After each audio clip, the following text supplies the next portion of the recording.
Hello students, today my topic is class 9th exercise 12.2 question number first.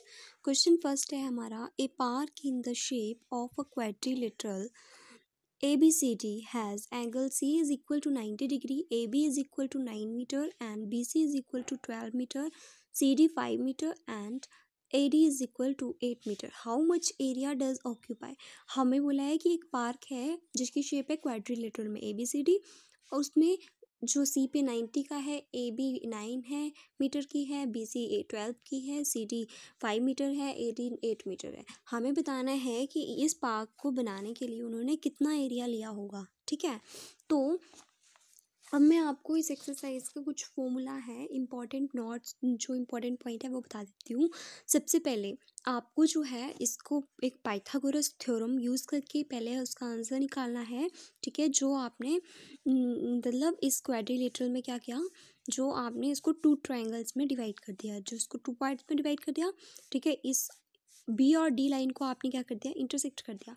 तो Pythagoras theorem लगा के आपको क्या करना है, ये वाली लाइन जो है वो निकालनी है. ठीक है, फिर आप जो है एक ट्रायंगल लोगे, ट्रायंगल बी सी और डी. ये ट्रायंगल लेके आप जो है, ठीक है, मतलब area of triangle B C D का लोगे और फिर जो है उसका आंसर आएगा. और इसके बाद आप जो है आगे जो है हेरोन फॉर्मूला यूज़ कर सकते हैं. तो फर्स्ट हम क्या लिखते हैं, construct quadrilateral A B C D in join. हमने एक ट्राइग्राम बनानी है कुछ इस तरह से. ठीक है, और उसमें जो बी और डी को हमने क्या कर देना है, ज्वाइन कर देना है. ठीक है, वी नो दैट, हम जानते हैं कि सी इतना है 90 डिग्री, ए बी 9 मीटर है. ठीक है, जो हमें क्वेश्चन में गिवन है हमने वो लिखा. एंड द डायग्राम इज, इसकी डायग्राम इसके थ्रू जो है ये बनी. अब now applying the Pythagoras theorem in angle B C and D, इसमें हमने क्या लगानी है, पाइथागोरस थ्योरम निकालनी है. तो जब हम पाइथागोरस थ्योरम लगाते हैं तो पाइथागोरस थ्योरम का फॉर्मूला होता है, ठीक है, पाइथागोरस थ्योरम का फॉर्मूला होता है hypotenuse equal to base plus perpendicular.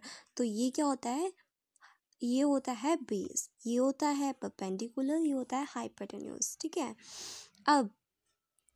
अब जो हमारा बी और डी है ये क्या है, हाइपोटेन्यूज. ठीक है, hypotenuse is equal to perpendicular plus base. B C जो है वो है मेरा बेस और सी डी मेरा परपेंडिकुलर है, वो लिख दिया. स्क्वायर भी चलता है इनका साथ में, बी डी का स्क्वायर और बी सी क्या था मेरा 12 का स्क्वायर, सी डी 5 का स्क्वायर. अब इन दोनों का स्क्वायर करके, दोनों को सम करके 169 आएगा. बी डी का स्क्वायर ये आ गया. अब हमने क्या किया, इसके क्या लगाए, फैक्टर्स बनाए. ठीक है, इसके फैक्टर्स बना के बी डी जो है वो 13 मीटर आ गया. नाउ ठीक है, now the area of triangle, इसी का ही अब हमें क्या निकालना है, एरिया निकालना है. तो एरिया ऑफ ट्रायंगल का फॉर्मूला होता है half into base into height. ठीक है, अब हमने क्या किया, हाफ बेस था 12, हाइट थी 5, ये हाइट होती है. ठीक है, 5 थी, कैंसिल आउट हो गया, 2 6 12 एंड 6 5 30 मीटर स्क्वायर जो है वो हमारा एरिया आ गया. अब हमें सेमी पैरामीटर निकालना है. तो हम लिखेंगे the semi perimeter of a triangle A B D. अब हमें ए बी डी का सेमी पैरामीटर निकालना है. तो इज इक्वल टू पैरामीटर जो होता है उसका हाफ होता है.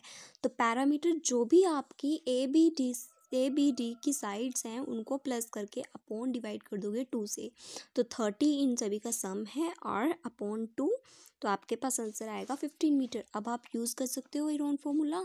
तो आप लिखोगे area of A B C D triangle is equal this, formula use करोगे. आगे आपने फॉर्मूला यूज़ किया, एस जो है semi perimeter, A B C जो है इसकी 3 साइड जो थी वो. ठीक है, अब आगे क्या किया आपने, इन दोनों को क्या कर दिया, मल्टीप्लाई कर दिया, इसको इसके साथ और इसको माइनस करना, फिर जो है मल्टीप्लाई करो आपस में. तो आपके पास जो है आंसर आएगा ये. जब आप इसका अंडर रूट हटाओगे तो आपके साथ आंसर ये बन जाएगा. ठीक है, तो अब आगे हमें क्या निकालना था कि इसका क्वाड्रिलेटरल का एरिया कितना है. तो हम लिखेंगे area of quadrilateral A B C D का निकालना है तो हम area of triangle B C D plus area of triangle A B D दोनों का एरिया प्लस करेंगे तब हमें पता चलेगा कि कितना एरिया लगा है।